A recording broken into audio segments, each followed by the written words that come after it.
Just the start of the news review, and we're joined by an old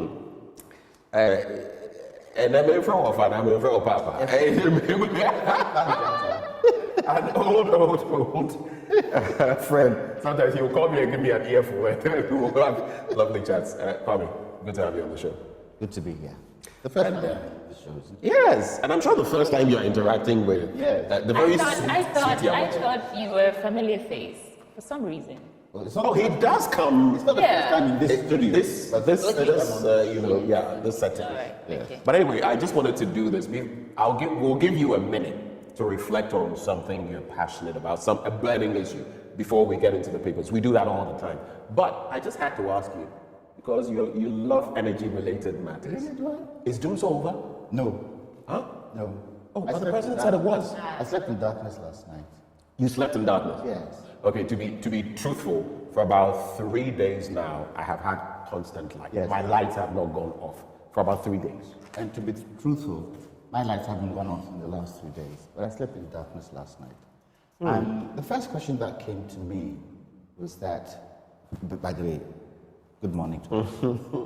The first question that came to me was that, is the president hurting Dr. Bawamia's campaign? Is the president hurting Dr. Bawamia's campaign? Yes. If you think he is? Is he being economical with the truth? Because he did tell us that Doomso is over. Didn't he? He did. The vice president, May Day. Yeah, On May Day. the vice president also came to, add to that and said, right now, we're sorting everything out and Doomso is over. So why are we still having challenges? Technical issues, transformers. Those are the reasons they're citing, and not It was a general lack of funds to buy fuel. It was a general statement. Doomso is over. It won't come back again. Yeah. We're still having it. Well, I think, It was emphatic. he was emphatic. In fact, the very day he was saying that some places had power outages, following day say. There are certain things I keep saying we shouldn't play politics with. We shouldn't play politics with energy.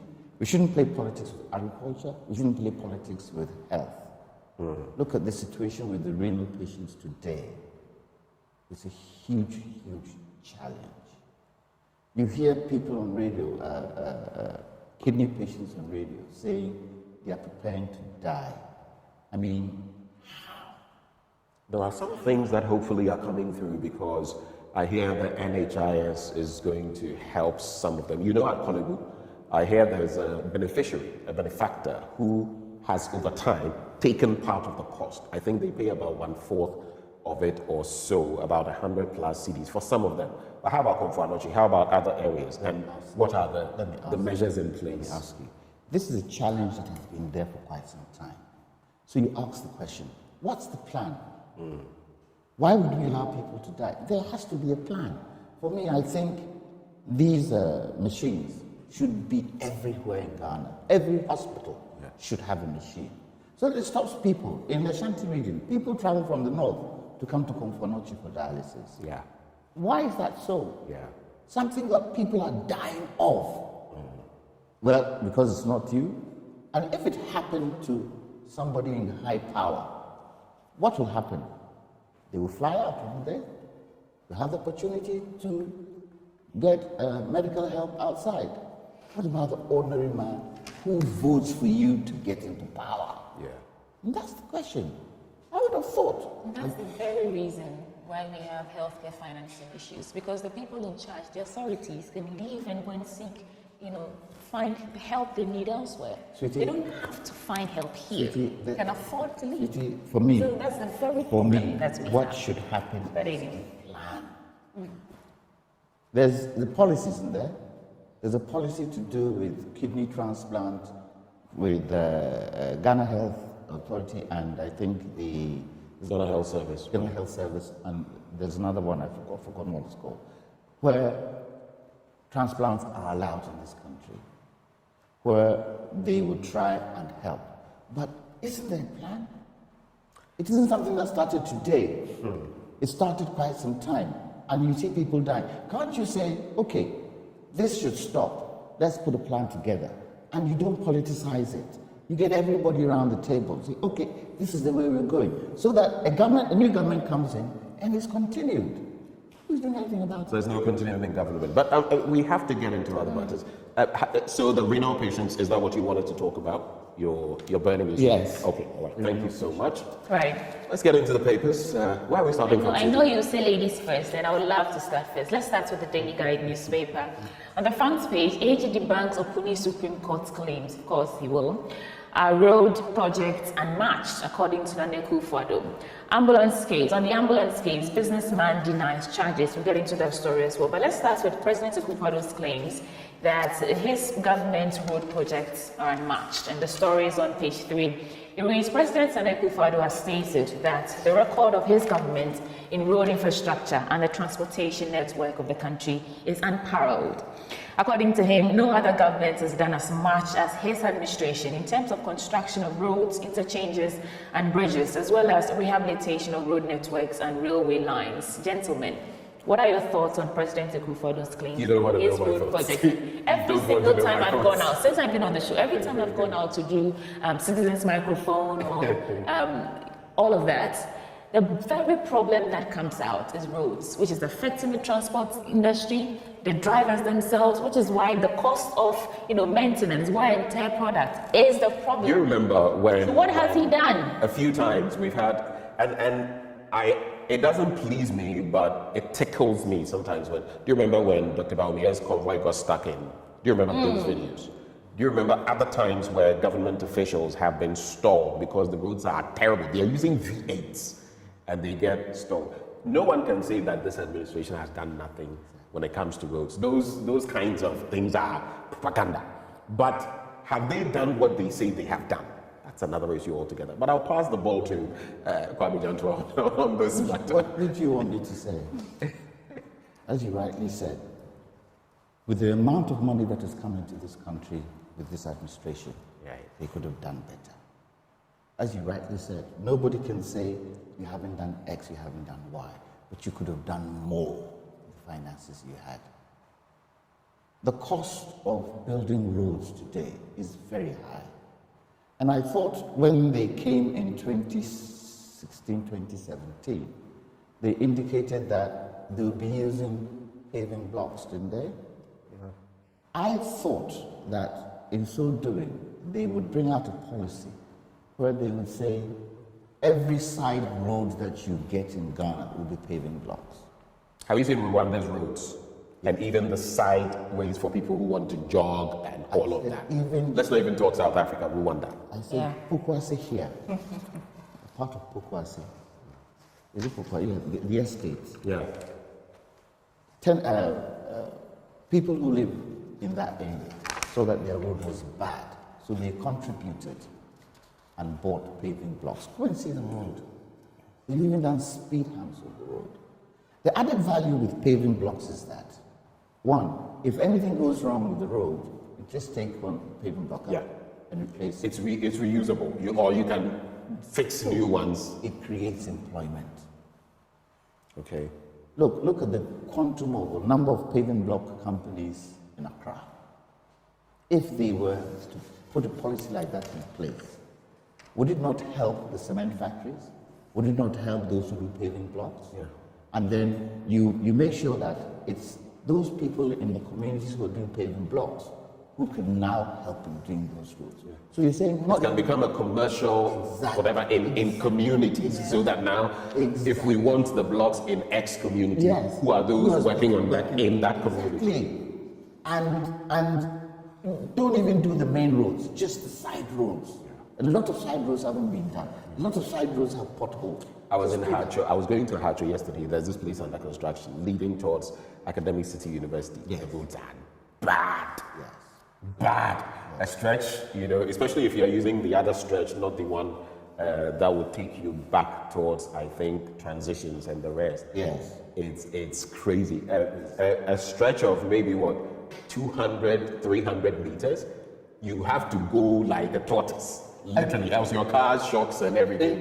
And you know, the added hazard is that we don't have street lights. So as you're driving at night, you're vulnerable. you don't know what pothole you're falling in. added with a huge rainfall, a storm, forget it. Then you have another added problem of going to Abusukai and buying second-hand parts, spare parts for your car. Kwame, don't even talk about those. This is why the driving. I think I've shared my plight with you. Don't start with such. So one thing adds on, and then you have the depreciation of the CD, so you don't have enough money to buy the parts. It adds on. This is a situation that we should be able to sit and discuss it. Let's stop the politics. This thing the president said, and added what? The best in all since what?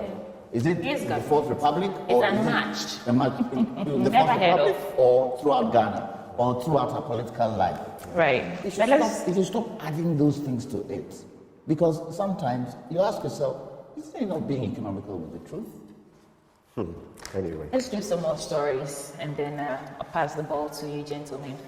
AG Debank Opuni Supreme Court's claims. So the Office of the Attorney General and Ministry of Justice has responded to misleading reports in the media regarding the composition of a panel to hear an appeal in the Supreme Court on the case of the Republic versus Dr. Stephen Opuni and 2 others. According to the Attorney General, Godfred Yabuadame, and this story is the Daily Guide on page 3 of the Daily Guide newspaper.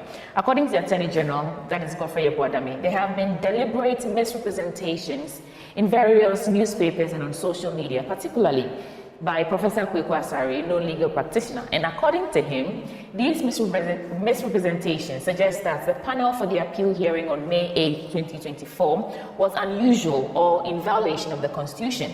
So he clarified that the arguments in the appeal by Dr. Stephen Opuni, former Cocoa Board CEO, were heard on May 8, 2024, and not on any previous date as claimed.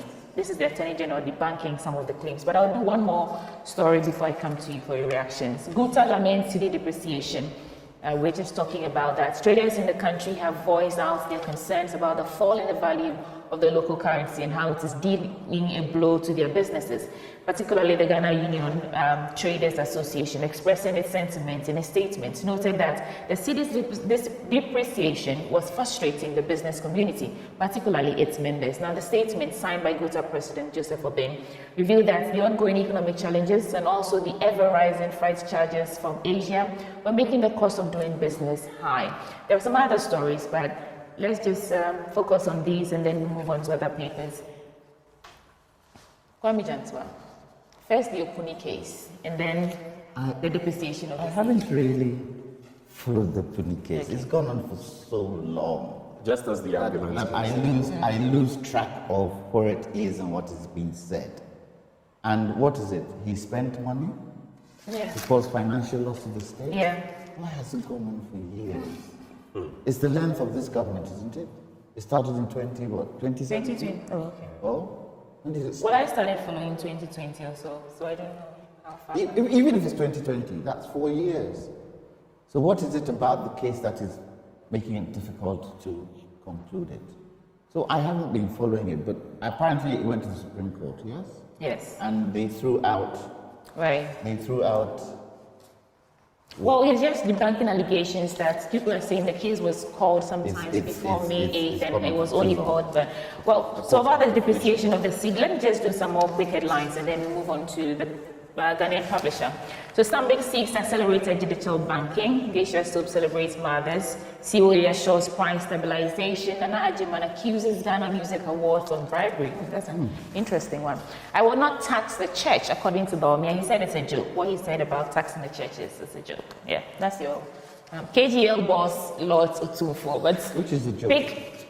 Dr. Bawamia said that. For you, as we posted it, he says, I was joking. Vice President Bawamia clarifies stance on incentivizing churches instead of taxing them. You know, he had said something about, oh no, we shouldn't tax churches. We should rather incentivize them. And he now says, but churches. Now that the heat is coming, he says he was joking. No, I'm just saying that he was saying, though, you know, there have been some calls that tax churches and all that, but they tax the businesses of churches, but not churches. If the church has a business. Oh, I mean, if a church has a business, yes. If it's running a business, yes. then that is, you know. Yes. But Else church we would is extend the tentacles of church to everything, and then there will be no. Benjamin, is a church not a business in today's world? Some churches are businesses. I'm proudly Catholic, and we don't do business in church. I don't know So which about. churches I don't know about. I'll leave it there. Let me not throw any shades. Okay. Churches are business. So the Ghanaian publisher, Dr. Ituahene Sigaback New NIBMD. It's Ghana's time to have female VP, says Reverend Dr. Makwe. APD 2025 to focus on bridging Africa's infrastructural gap. ECOWAS Bank injects $200 million into Ghanaian economy. Okay, let me see what that story says, and then I'll just end it there. EcoBank Bank to inject $200 million into Ghanaian economy. That story is on page 2. The ECOWAS Bank for Investment and Development has strengthened its transformative partnership with Ghana by committing to inject $200 million into the Ghanaian economy. The facility is being offered by EBID to Ghana through strategic alliances with the Ghana Exports-Imports Bank and GCB Bank PLC. A statement signed by EBID and copied to the Ghana News Agency said this was contained in a memorandum of understanding signed by Dr. George Ejikundonko, President and Chairman of the Board of Directors, that is of the EBID, and Dr. Mohamed Amin Adam, Minister of Finance, at the ceremony held at the EBID headquarters in Lomé in Togo. That comes as good news. $200 million. That's good news. Well, what papers do you? How it's used is the thing, but it's good news. Yeah. We have money coming in all the time, but it's So where why- we put the money and so how why- it's not reflected why are in we the ordinary why are citizens' we where pockets. we That's are? where my problems The are. typical scenario, before you go quickly into your papers, the typical scenario is it's a basket, all right, but it's a basket full of holes. And you know what the holes are? Yeah. Corruption. Yeah. So the holes are there. Yes. When you pour water into a basket, you know what happens. Yes. It drains out. Very little is left, and there's a bit of moisture in the entirety of the thing, but what should have stayed in seeps through and ends up. Only God knows. Would you agree with me that the amount of money that this government has had, it could have done quite a lot of things? This administration, if you look at oil money, if you look at loans we've contracted, let's even stick to those two. Let's not talk about charity. Let's not talk about COVID-19 and the 21 billion Ghana cedis we got. Let's not talk about all of that. Just these two. Yes. Maybe we could have done 5 to 10 times better than where we are. And that is where some people get it wrong. I was interacting with a friend in the UK yesterday, and we had a conversation about free SHS. And I said, I could champion free SHS. Fantastic. And Nkrumah, were we not, experiencing some of these? Some of my grand uncles and the rest traveled to Germany, Russia, and the rest. On the back of that, at Commonwealth Hall back then, you would eat well with drumsticks. I've heard all the stories I've been told about. Who wouldn't want that? But when you have it, and there are the sort of problems where now parents are buying bunk beds and they have to pay about 500 cedis, to their children every 2 weeks or so, and the food is as. Then you ask yourself, did you go or did you come? So it's not a problem of the thing is bad. The implementation, So it's a challenge. Even And the politicization of it makes it even difficult to talk about. And you have an opposition too that would want to play politics because they feel they have to come into power. Yeah. But I believe certain things, Ghanaians should get to a point where we can discuss things together. I was on a program yesterday on another station, and I asked the MPP person rep on there, I asked him, are you enemies to the MDC? Are both of you enemies? He said no. So I said, so why can't we sit and discuss some of the issues we are going through?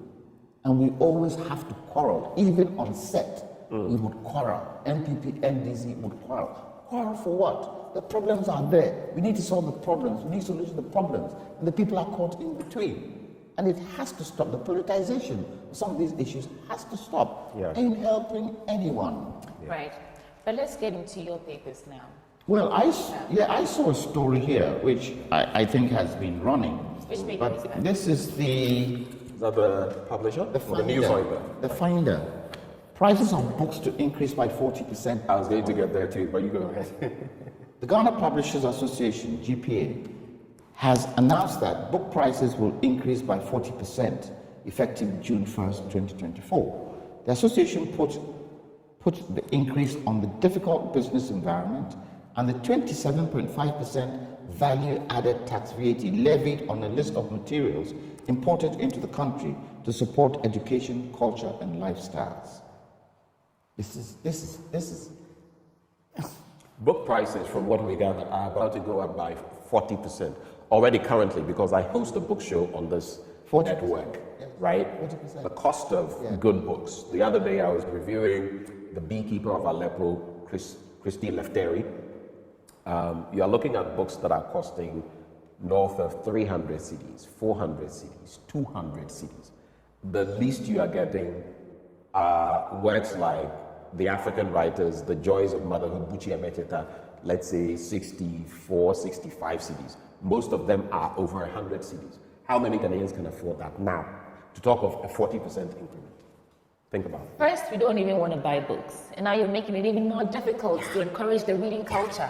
So where are we heading? And the young people don't want to read. You know what? They'll just all migrate to their telephone, mobile devices, and then And the some whole of these publishing works, industry right? will just be extinct. You are not going to read a lot of Franz Kafka. No, you Some won't. of these are classics. You will get them. Yes, you may get some of them, but the 1984s and the Animal Farms, the George Orwells and the rest, there's something about reading a book. So we are basically saying it's game, set, and match. I don't know. You know, I asked a group of young people when Meta, WhatsApp, when they brought their new AI app on there. So I was in a group of young people and I asked, have you seen what Meta has done? There's what have they done? I said, have you seen the new AI app on it? What's that? They didn't even know what it was. Because they wouldn't even go there. People are talking about the new ChatGPT 4.0. Yes. 4.0, and Google coming through with it. I believe things like Meta on AI on WhatsApp helps you research. If you don't understand something, go on there. But unfortunately, I don't know why we don't have a culture of reading. When we were growing up, you would read a book every day. Your textbooks you will read, and when you come home, your parents would make sure you read. That's the only way you can improve your English. Well, time will not allow us to keep going on and on about this. Benjamin, let's get into your paper. Quick stories. You know, you just reminded me of my days in Bishop Herman. Some of my fondest memories were spent in the library. Yes. African writers. Yes. Yeah. But do we have libraries now? We have yes, some though. You have to I give would some like credit to to, commend I've forgotten his name. Is it Hayford Siao? The Ghana Library Authority. At least they've done a few things. Is it enough? I don't think so. Woefully inadequate. But there's that children's place in Roman Ridge, close to the Zenith Bank. That's a beautiful thing. Some of us spoke about How it long did it even take before to I'd come open it? here. Yeah, it's been years, but we pushed it. At least there's someone. That is how you see, you can't have leaders. Leaders start by reading. Yes. A reader today is a leader tomorrow. That is how they learn what is going on. When you enter a book, you are transported into places you've never been to. If they don't start thinking like that, their thinking is stunted, right? Ab initio. And these will be the leaders of the future. What do you expect? I'm not playing politics, but our first president, how many books did he write before he was overthrown? Yeah. Over 9-10 books. And that was the first thing they burnt. Yeah. When the 66. His books are still alive today. I have soft copies. I have hard ones. And when you read it, it tells you how countries should be ruled. And a lot of countries have learned from those books. Pennsylvania University, they run a course on Nkrumah because of his books. How many of our leaders since then have written books? Yeah. How many? If they do, it's an autobiography or a biography at best. How many of them have been philosophical? What Nkrumah said in the 60s and even in the 50s, still very relevant. Things today. What Churchill said Our is still leaders relevant today. What they know is the talk show. Well, let's get into the daily graphic very quickly. Seize fintech opportunities, digitalization, mobile money interoperability are launch pads. Dr. Bawamia rallies African nations. So Vice President Dr. Mahmoud Bawamia has urged African countries to focus on digital identities and mobile money interoperability in order to realize maximum gains from the ongoing fintech, that is financial technology revolution on the continent. He said these were the two critical pillars that African countries had to leverage to unlock new opportunities and drive sustainable growth. Then there's, you've done the story on book publishing. So let me just do page 17. Election 2024, resolving NDC-EC trust issues. The national chairman of the NDC, Mr. Johnson Esidu, during a press conference on May 9, raised concerns about the ongoing limited registration exercise and said the following. Ladies and gentlemen, we do not expect the EC of Ghana to act as the conduit through which Akufo-Addo will implement his avowed determination not to hand over power to the visionary, experienced and trustworthy John Dramani Mahama. NPP must choose peaceful transfer of power from NPP to NDC in their own interest. I'm not concerned about all the whatever before, the politics before. I'm interested in NPP must choose a peaceful transfer of power from NPP to NDC in their own interest. I see this to be a bit of a, should I call it a threat? Yeah.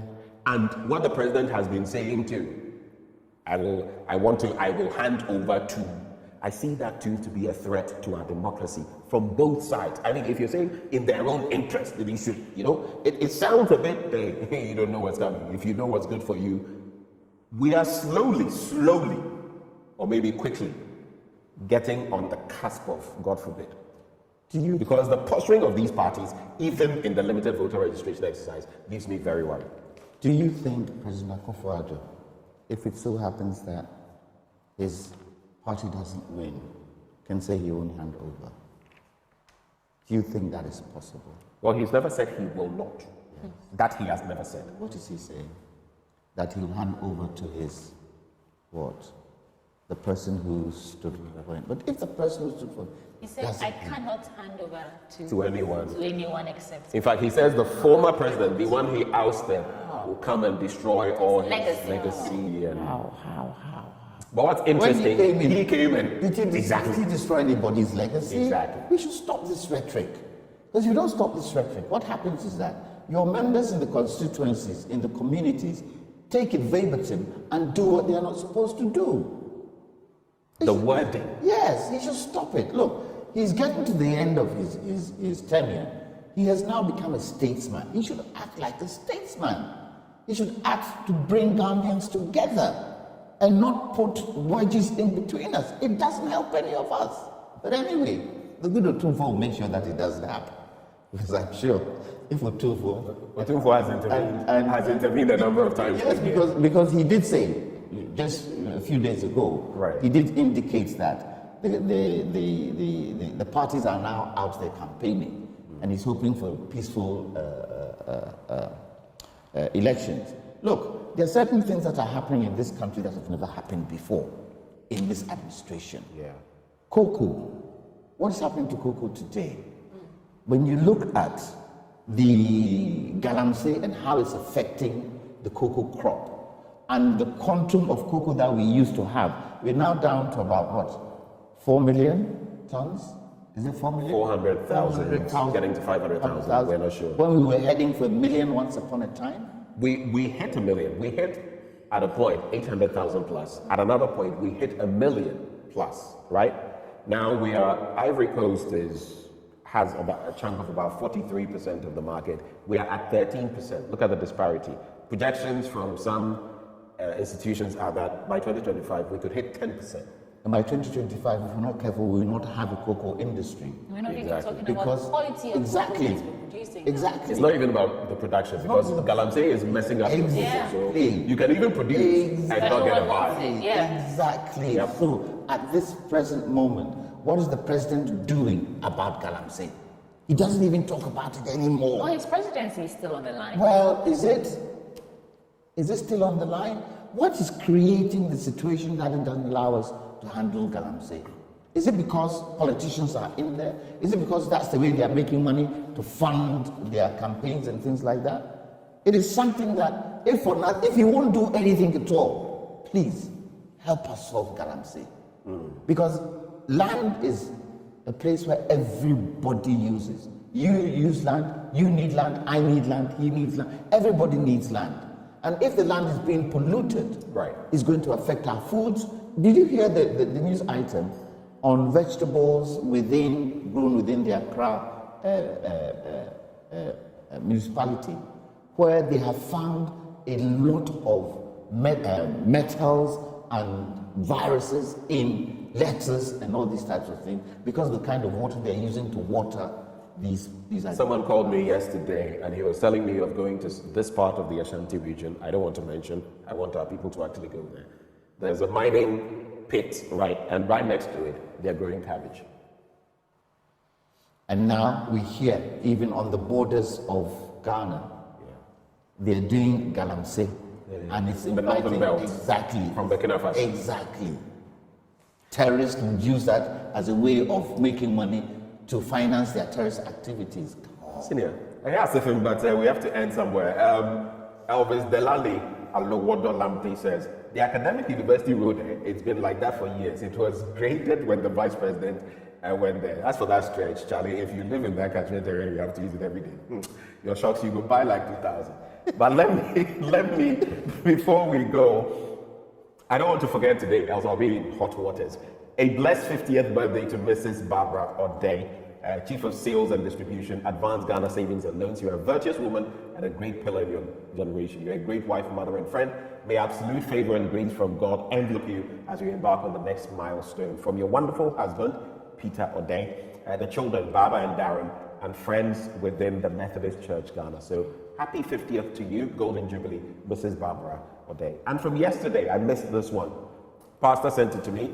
Happy birthday. So belated happy birthday to my first fruit, Vera Ohima Shome Akrofi. On this day, I pray for divine blessings, favor, joy, peace, prosperity, long life, and good health upon your life from Lady Florence Akrofi and your humble servant, Kwame Akrofi of Asempa FM. Both of them wishing you, Vera Ohima Shome Akrofi. Your birthday was yesterday. Belated happy birthday to you. We have to go. One from Kulunako. Let me do this. Also Richard belated, Richard Kulunako. Belated happy 40th birthday to Mrs. Eunice Nyanka of Kolobu Teaching Hospital. From your husband, Frederick Nyanka, and PRO, that's the PRO of Cape Coast Teaching Hospital, and children, Irabna Papato and Nana Kobina Yanka. They say happy birthday. They're wishing you the best as you climb the 4th floor today. Quote, we love and appreciate you so much. May you enjoy this year and many more ahead of you. We will always choose you over and over again. Happy birthday. Kwame, we have to go now, but when you were talking about the cocoa, I remember that your father had been a former agric minister in this country. Yes. Was that under Nkrumah? Yes. Under Nkrumah. So I can get your passion. Oh, yes. Anyway, we'll have more conversations about some other time. Agriculture is one area, if we are to look at it, can do a lot for this country. Yeah. It can turn people into millionaires if we plan it well. So here's what I'm going to say. I'm going to pitch and hope you'll accept. Sometime soon we'll invite you into the studio and we'll have a broader conversation. We're actually having our cocoa series this week and beyond. So we'll invite you one of these days and we'll not talk energy and we'll talk agric. Yes. Deal? Yes. All right. My father left as a cocoa farm and I've taken it over, so I'm passionate about it. Great. Well, this is where we draw the curtains on the newspaper review. It's brought to you courtesy of Endpoint Homeopathic Clinic. What are they offering you? Prostate screening if you're a man for free. Fertility screening if you're a woman for free as well. Just reach out to them at any of their branches. At Graskentex, opposite the Shell signboard, Kumasi Kronoma Way here behind the Angel Educational Complex, Takrady Energy Estate, Tema Community 22, Tichiman Hanswa and Esiama and Zima. You can also reach them via phone on these two numbers, 0244 867 068 or 0274 234 321. Endpoint Homeopathic Clinic, the end to chronic disease. Bringing us to the end of the news review, but guess what is coming your way? Sports, all the action, Manchester City, and all the other teams that have been playing coming your way. I have always said, ever call Arsenal there, and then got your city rivals, Manchester City, and what you say? This is not sacrilege. Ever call Arsenal there, and I'm a City fan. I'm an Arsenal fan.